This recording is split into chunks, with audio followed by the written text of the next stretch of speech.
Welcome to the Was It Good Though podcast. We'll be bringing raw and unfiltered energy for each movie and TV show that we will be reviewing. Just think of it as turning your movie group chat into a podcast. I am one of your hosts. My name is Jazz. I am Jason. And man, per usual, I got some house rules I want to run through with you. So let's get started. One, we will be spoiling this review. So if you haven't seen it, you haven't watched it, please stop, go check it out, and then come listen to this review. Number two, please like, share, subscribe. Let your friends know, let your church members know, let your family know what we are doing over here at the Was It Good Though podcast. Number three, have fun. We just kicking shit, having fun with my friends. That's what we do. And last but not least, this is not a kid-friendly podcast. So if you're watching with your kids, that's something on you that has nothing to do with us. Let's get to this review. With Drake though, well, two, one, I just don't think the music has been that great the last 6 years. Who gives a fuck what you think? Who gives a my fuck what you think? Nigga, hold on, nigga, you text me every day. You do. What do you mean? Oh. Jazz, you see how niggas are different when we start recording? Chris, I have been saying this. Y'all never listen to me. I apologize. I give for myself. We talk every day. Now he don't care. Now, all right, okay. Now we being fake. And Jason is fake, man. Like he's fake as hell. He's fake as hell. But I'll say this. A lot of folks have said his music has declined. There hasn't been any growth. There hasn't been any change. The sound is the same. And let's be brutally honest. More Life, which because it didn't sell as well, they call it more of a playlist than an album, but it is an album. It is one of the release albums he dropped. He even said, "Oh no, that was a playlist. It was curated." No. That was an album. I'm glad you see it. Call it an album. And the reason I call it an album. I mean, you can put the lettuce and the cilantro in the same bag. So let me ask this. I'm sorry to cut you off, Anthony. With the latest Drake news, how are y'all feeling about this? Because I would love to do a reaction, which is what we're doing right now, of all this Drake news. I'm gonna say it. Y'all see my name? He is a musty, crusty, dusty cunt right now. Oh. And he is not doing what he supposedly said he was going to do for independent artists by fighting the big bad monster known as UMG. He's hurt. He's playing on his emotions, which, let's be honest, we love Drake when he's in his feelings. But at the end of the day, Kendrick said it perfectly. He is better. He wants, I'm a paraphrase from Meet the Grams. He would rather destroy families than take care of his own. Because this little mix up right now that he's doing with a certain NBA superstar, that and me, Chris, we're not doing rumors. This ain't rumor. Well, when you make a song called Fighting Irish, and then you talk about, I'm not trying not to ruin your public image. Hey, cuz, let me teach you a little lesson. Basketball players cheat. It don't matter. You, on the other hand, when you want to talk about you for your woes and your woadies and your croadies and all this stupid shit, and then you go and you start singing like a $2 hole on a $50 block because you want the attention, we got problems. When you come off, and I'm kind of feeling like that little DM is fake, but it feels real right now. I get it. But when you got a kidney bean shaped bitch known as Academics yelling on his podcast, on his show, mind you, that you and that said, and I don't even want to call the man name out because that's disrespecting him, that y'all run two mans together. Oh, I talk to the hoes. We all know Academics ain't talk to no hoe but the gardening tool in his mama's shed. Ack ain't touch no hoe. Ack get touched by hoes, and then they steal his money. That's a fact. This so is when you Anthony go out we there don't see on our podcast, and you let somebody like that, Jason, that's like, I'm gonna be honest, that's like you having a so-called friend go out and talk for you, and you a grown ass man. That's what academics is right now. And the Jason don't problem do with that. Drake is Drake put out that petition. I get it. You're mad because your daddy don't want to play with you anymore. It's happened before. It's called Dennis Graham. You mad because everything that made you popular, the streaming, the bots, the oversaturation of your music on radio, Spotify, when Scorpion dropped, put Drake everywhere. Why is Drake in adult contemporary gospel? You got all the edge to outsell every artist that came out that same week because they paid for you to be the man or the boy, which is sad altogether. You're 37. You're a grown-ass man. Now, when it's not flowing your way, well, I don't like it. Now the white come out. See, you was that nigga. But now you're turning into that Ofe. And now you starting to play Ofe games. Well, I'm going to sue and I'm going to fight Those the like reindeer games, UMG. I am pissed. Anthony is cooking right now. I'm like, got Anthony, the gumbo, the pot. are you going to let anybody else stir? No, I'm sorry. It's his pot. Let him. No. This is not my podcast, y'all. Y'all are watching. What do we really have to say in this situation? I'm like, yes, I will defend Drake, but I'm not defending him being a hoe ass nigga. No, I'm not. No, I'm not defending his that. art. Defend his art. That's how I do with Kendrick. That's how I am. And I will defend the music, but I won't defend how Drake moving. I told Jazz, y'all know how I feel about how he's been moving. I don't agree with any of it. Remember, I said, okay, this lawsuit right here makes sense because he's going towards it. I said, as long as he don't do Not Like Us. 2 minutes later, I said, you bitch ass nigga. I can't even like this nigga publicly no more. I can't even like this nigga no more. Jason, you felt like me with the Soul Train with Tim Burton. Is that what? You felt that too? I just watched Beetlejuice, and I kind of held myself. I had to be held. Yeah. I didn't know Tim Burton went there. Yeah. Yo, Jason, what was Drake's last great project? Yeah. His last great. I love For All Your Dogs. In my opinion, that's a great project. Now look, I'm gonna tell you that I'm going to agree with you. 100% is too long of a project. I personally believe that project should be 10 to 12 songs, like 10, 12 concise songs, tell a story, give me the detail, whatever it may be. Right. That's what I'm into. Now, Drake, he plays the streaming game, so he does give you 100 different songs. Now, if Drake cuts down the last 3 of his albums, if he cut them albums down, I think we having a completely different conversation. He got too much fluff, too much filler in between it because it's just like Chris Brown. But I'm sorry, I know people hate it, but I love Chris Brown. But I do feel like Chris Brown has a better collaborative effort when it comes to music, just based on how Chris Brown moves and just based on how much more. I think Chris Brown and Drake are the same niggas on different sides of the coin. They are both mid. I feel like Chris Brown respects the art of a bit different. Did she just have a dildo in her hand? No, them just fingers. God damn, Sherman. Oh no. What? She gonna beat your ass. She is gonna beat your ass, and I can't wait. He is starting a fight already. He is. And when you say Chris Brown, all I could think about is pop locking. And didn't he get killed in one of them movies? Yeah, Stomp the Yard. Yeah. I feel what you're saying about that comparison, but to me, my issue with Drake is because I've seen him rap very well. Like 2006 to 2013, Drake, that nigga was an animal.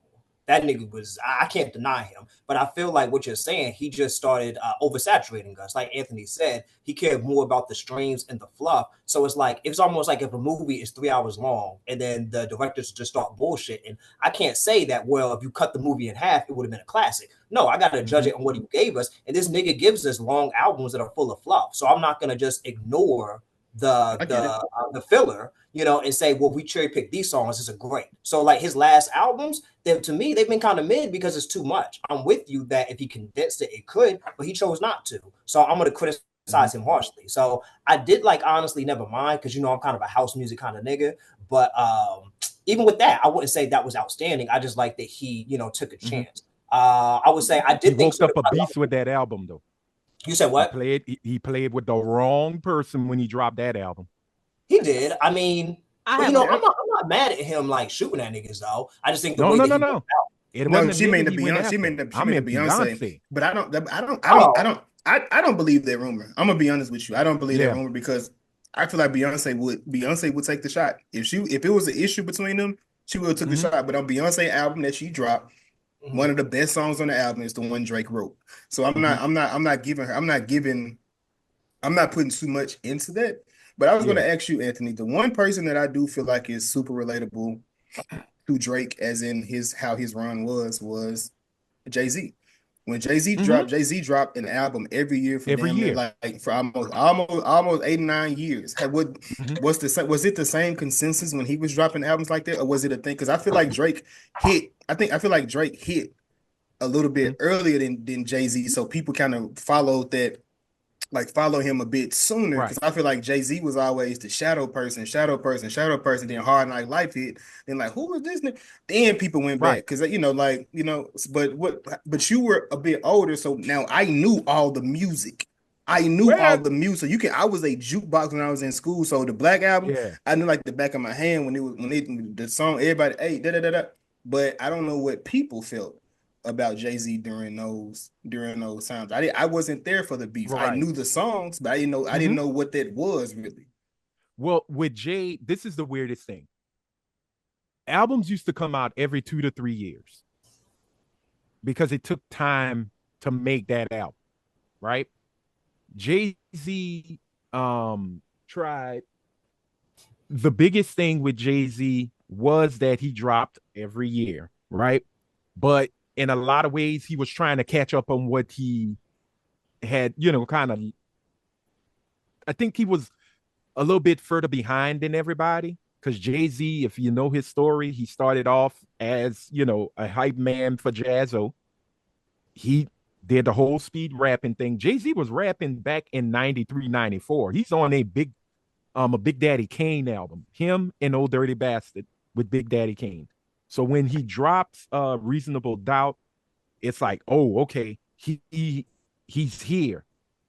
Reasonable Doubt could hold you for 3 years, but he just wasn't into that. He wanted to make sure everybody understood he was he was out there. So you get Volume 2, The Streets is Watching, Hard Knock Life, Volume 3, The Dynasty, Blueprint, Dynasty is a very underrated album. Ooh, that Which album one? fire. The Dynasty? Dynasty is a very underrated album. Britt is about to break her damn shoulder. Y'all, please let Britt talk. Can we talk about how beautiful Big Daddy Kane is and still is? He was beautiful back then. He's beautiful now. No? Okay. But I do want to ask before we wrap up this music segment, even though we do plan on doing one in the future. I want to ask y'all. It could be the beginning. It's a prequel. It's the Rock. Do y'all think Not Like Us is one of the best rap diss songs? Yes. Dude. Yeah. Yes. Even better than No Gasoline. Yes. Wait, Britt, let me finish my question. Even with the popularity that we got last year and also with the raves, the effect has caused. Yeah. Jason is shaking his head no. Okay, Britt is saying yes. Michael is saying yes. Helene is saying no. Chris will be the GOAT. He will always be the GOAT. I don't care if I seem a little biased, but he is. Bottom line, Drake can go fuck himself. Okay, I'll put myself on mute. Okay. Now. So, all right. Anthony, you say no, and Jason, you say no, and Helene said no. Wait, Jazz, hold on. What was you asking? Is one of the best disses? I would say, is it the number one best diss ever made due to the popularity? Due to the popularity of last year and the the waves that it was able to produce. Right. Like the stuff after the fact. It's not. That's gonna always be a debatable topic. I will say it is one of the best exchanges you will ever see in rap. There will never be one that'll ever come close to that. No, we are not gonna have that moment. You're right. That'll never, because that's where, if you just listen to this, like if you just I frequently go back and just listen to those songs, that string of songs. That's an amazing back and forth. Like it was one of the best 1 2 but then but Kendrick ducked the Family Matters when he hit him with that Meet the Gram. That's one of my favorites. I know a lot of people don't like that song. Family Matters. No. I'm not talking about family. I'm talking about Meet the Grams. Meet the Gram. You Meet the lied Grams. about your religious views. You lied about. I was like, Right. We are here. Jason was like, "Is he talking to me?" I'm Southern Baptist, Kendrick. I love the Lord. Legitimately, I have to say, I don't understand why he was not as upset about Meet the Grams as Drake was about Not Like Us. Because when I listened to Meet the Grams for the first time, I was like, good goddamn, why didn't he just go kill himself? Because that's what I would have done at the time. Wrote that shit about me. Because it wasn't that. It was, so this is my, and I told. You always eating. Jason, no, always I'm looking eating. at Michael. I'm looking at Michael's face when she said that it like zoomed. He was like, "Wait, no." But look, this is my thing. This is my issue with Drake, all right? And I'll be done with it. So with Drake, it was a whole thing of I've said this. I think me and Helene. Well, not me and Helene, but Chris. I think me and you talk about it. But for me, Drake pulled an aim from Avatar. Not Drake. Kendrick pulled an aim from Avatar. My boy went missing. My boy went missing for 100 years. He was tired of. He didn't understand. He didn't get why this light-skinned nigga was still on top when he was doing the things that he was doing. He didn't understand how Drake was able to produce what he was to produce. And I don't care what anybody say about Drake. And this is my thing with people when they talk about Drake and he's this, he's that. And at the end of the day, regardless of if Drake wrote everything, well, he was able to do it. Drake was able to be able to produce at a high level for at least 15 years. Music, he's changed cultures. He's done everything. Whether he took it from people that we love. It could be from all you can see all the influence, the Fontays, the Andre 3000s, the Jay-Z's. You can see the Kanye West, all these different things he took and he was able to do something different with it. And he put it out there and he made just that average kid that couldn't get girls be able to be the one to go out to these different parties and be the cool guy. But in that, while he was doing this, Kendrick was studying his own craft. Kendrick was perfecting his own craft. But then whenever Kendrick dropped his last album, before the Black Panther album, the Damn, he dropped Damn. He had writer's block. But throughout that entire thing, them two kept going back and forth. They had been a back and forth for years, and nobody wanted to address it, but the people that was in it was paying attention to it. So then Kendrick left, and then Kendrick finally figured out the key. Kendrick finally figured out how to air bend. He figured out how to water bend. He figured out how to metal bend. He skipped the rock. He went to metal bending because he was like, nah, fuck that. I need the next level of this. And he learned how to fire bend, and he even could do thunder and lightning. He figured out how to do both of them. He was guitar. He figured out all of these things. And then when he came back, he was like, I'm ready. So he started messing with Drake a bit. It became a bit more public. It became a bigger thing. And then by the time he hit Drake was coming off a tour. Drake should have never went into that battle. He should have, and clearly they love each other. If you look at it, that love and hate is that thing, like I said, thin line between love and hate. They was studying, they was listening, because if you listen to every one of their songs, they are referencing albums. They're referencing deep cuts. Every one of them songs, they're referencing deep cuts albums. They referencing songs that was dropped out, XYZ. But what Kendrick won at is he kept one in the tuck. So whenever Drake played Dirty, I'm just gonna drop it, and then that's gonna be the one that's gonna fuck it up. And then because he did that when Drake was not paying attention, Drake he ducked it and he hit Drake, and it was it. At that point, he changed the momentum of it, and then he came back with a bop. Now Kendrick, same exact person. He's been studying and he learned how to drop that bop. He did that, and that shit, Not Like Us, is one of the biggest ones. He took that momentum and he for a year kicked that boy ass for a whole year. And he still ain't done. He got in 3 weeks. That'll be the victory slap in that situation. So, which is also a part of the lawsuit now. The Super Bowl grab is a part of the lawsuit. What you got, Britt? I got a question. Do you actually think Drake would have been as popular? Well, he's still popular, I guess.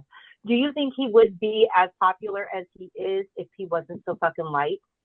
No, not in 2009. Nah, Thank I think you. that definitely played a part. Thank you. If you're not saying that didn't play a part, you definitely like that's. I'm not gonna say he wouldn't have had any success, yeah, but in 2009 when he I never knew what the nigga looked like.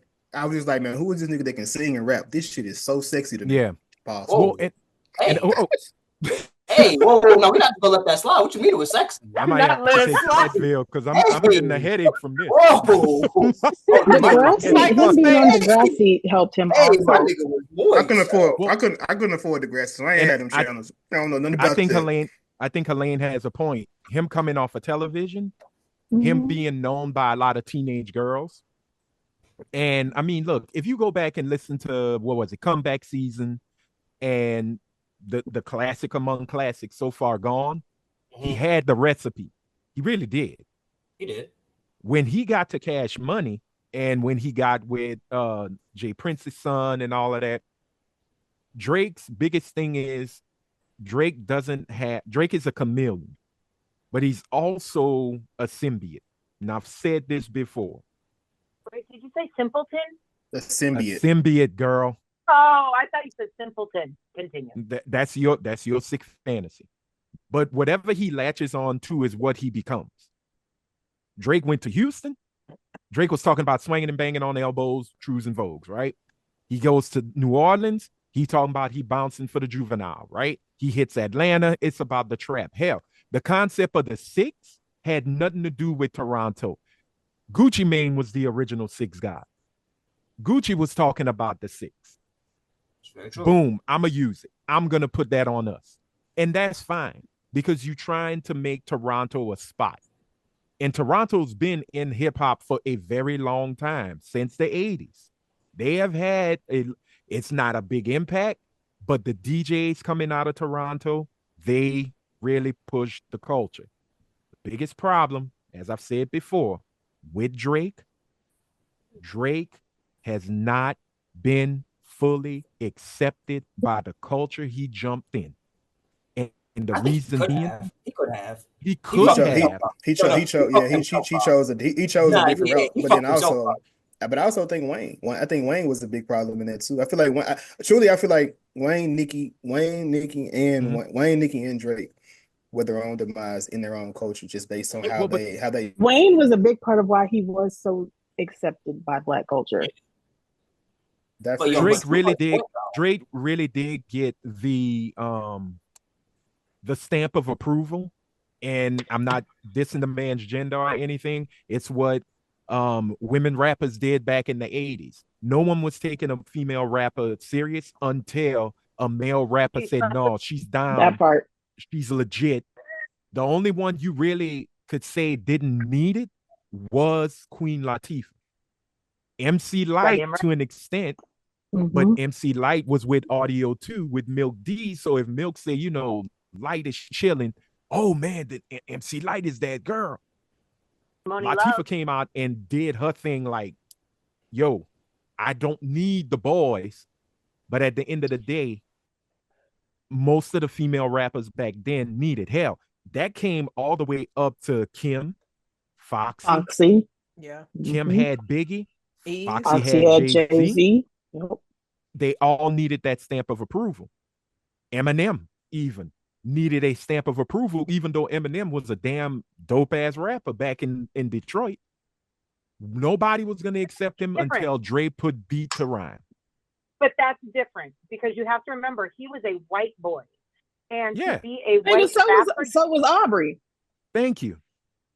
Well, yeah, it's different. It was different, though. Because, but going to Brit's original point, though, colorism was different 16 years ago. So, Drake couldn't make the music he was as a dark-skinned rapper. If you look at the people that he was compared to, Nelly and LL Cool J both come up. I don't think it's a coincidence that they're light-skinned. So I feel I think that if he was my complexion or our complexion, I don't think he could have made that same kind of music. But where he also, I think he fucked up, in my opinion, his career. And Jason and I had talked about this. I don't know why he just went into this incel manosphere bag. That was a mistake. Drake should be doing like rom-coms. He should be making music for women. If he just stayed in that lane, we wouldn't even be having this conversation. Like him going this position, it's like, I think we're going to look back on this as an all-time fumble, because I think the play was there that he could have also used his complexion, being a lighter guy, and could have like made like soft music and kind of got into like a softer or like just be but like. That's the demise of most light-skinned R&B rappers, is they play up the woman role or the soft, sexy role, and then when niggas come at them, they have to, and then, oh, you soft, so then they have to try to play this hard shit, and that's when they end up fucking themselves. He didn't have to. He had the Wayne approval, and I'm not saying Wayne is some thug, but kind of what they were saying, he kind of had the stamp of approval, and for some reason, he just decided, Jason said it, like, he just decided to be a bad boy for some reason. Like, he never had to do that. Niggas are always going to come at you if you're a star. As rappers, that's going to be inevitable. But he could have ignored it, and he could just stayed in that lane. So he could have ignored it. Y'all are forgetting that this boy grew up with a white Jewish mama. Ain't no way he was about to ignore none of that shit. He had to prove himself through and damn through to prove that he wasn't just some Jewish boy from Toronto. By the time he dropped Nothing Was the Same, he had already solidified himself. He had nothing to prove. And I'm saying this is objective as an artist and as a musician. Like, this is the thing. Rappers are going to shoot at you all the time. Nas, they shoot at Nas so much. Jay, so many people take shots at you. So I'm not going to say he's going to be immune to that, but saying that he needed to prove himself as an artist. They're taking shots at people like Nas for different reasons than they were taking shots at Aubrey Graham from Degrassi. True, but like, I guess it goes person to person for why. Like, a lot of these people, it is because you popping and I'm just going to try to shoot at you for whatever reason. Yeah. So I'm not saying he's immune to that, but I'm like, as an artist, Take Care to me is a classic. That's a classic album, and that changed rap. He really was good off of that. And by the time he dropped Nothing Was the Same, as an artist, he didn't need to prove himself. And then Views, I kind of hate that album, but it was successful. By that point in time, he could have transitioned and truly been more than just a rapper. He could have been a rapper plus an actor, or a rapper and leaned more into the music. Like, Jason, I'm talking about how Drake went into the bad boy phase. Like, that's an all-time fumble to me. Like, he just never should have done that, I feel like. But he switched to a bad boy because he switched to the bad boy because Meek outed him. Yeah. Well, but not just that. I think what we also missing. He outed him about he wasn't writing the music. He was he had a ghostwriter. Yeah, because that's even more so to lean into being like the romantic nigga. That's that. Now you got a reason to like, I don't gotta be tough. But also, I think what we also forgetting is his departure from Cash Money was not a friendly departure. It was not. Well, shit, it was not. Wasn't he fucking one of Wayne's ex-bitches or something? While he was locked up. He was in jail. While he was locked up. Yeah. But again, you don't do that. You don't do that. That's you don't do you. There are that's why. Bitches, yo, Jason trash in the world, and then to get his face tatted on you. You fucked the one that motherfucker told you not to touch, and it just happened to be your mentor and the person that put you on. Like, get the fuck out of here. They say shit happens. You can throw a goddamn rock and catch some pussy, but you chose to get that one. I mean, rappers like other niggas bitches. I don't get it. Well, no, I mean, it's Michael, what it I love is, your Jason. background. Yes, everybody gets passed around like a joint. It's true. Who's that Pokemon? It's my style. But no, I think what is so lost in this is that Wayne, and this is the one time I say Wayne was wise when he told Drake to his face, keep it Canadian. Don't rap like me. Don't talk about these streets. You ain't from these streets. You can't talk about what I talk about. You got the girls. And what people don't want to remember is women buy more music than men. Yep, Pop told us that. So now him choosing to really lean in on her loss was, I was just like, okay, now he lost me because I'm lost too. Like, why? Well, everybody's but lost. it's like, and it's also the thing of, well, I'm gonna be that certified lover boy / thug, thug crooner, and I got 21 to be like the street rapper, which, I mean, hey, worked with you in Future, but Future is also a melodic rapper, so y'all blended perfectly. 21 is just straight up grimy. Yeah. And again, when you start which everybody says is the best song on Scorpion or Scorpio. I don't remember how. Scorpion. Okay. Mob Ties, right? Is that, I'm down, I'm locked in, I'm connected. Cuz look, I get it. You're like Henry Hill in Goodfellas, right? You got a little taste. They gave you a little bit, so you are connected, but you can never be a part of it. Yeah. You'll never be fully immersed in what you're in. And the way you move, look, what Kendrick said in Not Like Us and in Meet the Grams, mind you, another song he cannot put in the lawsuit because he's scared, because that's going to come in and bring in family matters. Not Like Us is just the dancing on your grave. The pop out was pissing on your grave.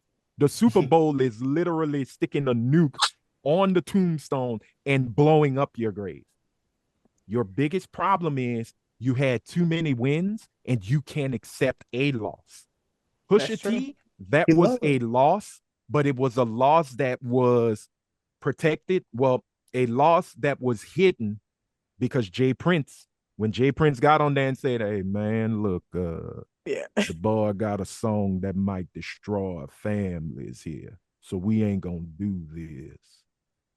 He stopped that. Where was Jay Prince for this one? And this is where I say this lawsuit is so damn frivolous, it's not even funny. You attacked an innocent woman. You went after Whitney Alford, a mother, a fiance, whether they married, that I don't care about that. You did what you thought was going to be how you got Pusha T, but you saw what happened when you messed with Pusha T. I'm going to unveil to the world you a shitty daddy. Kendrick is a different dog, man.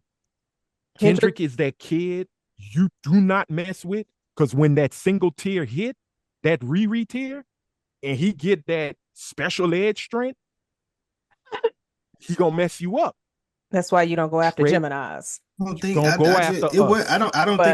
wasn't that. I don't think the battle was that far away. I just think that there was the battle was supposed to happen though, Jason. I'm saying it wasn't, but it's not like it, but it wasn't a thing of he won by like, well, not like us. It wasn't like a that's what I'm saying. It wasn't like, but I don't like how it's like it was like he drug him through the thing like Drake did me. It wasn't that. Is what I'm saying. I don't mean to cut this.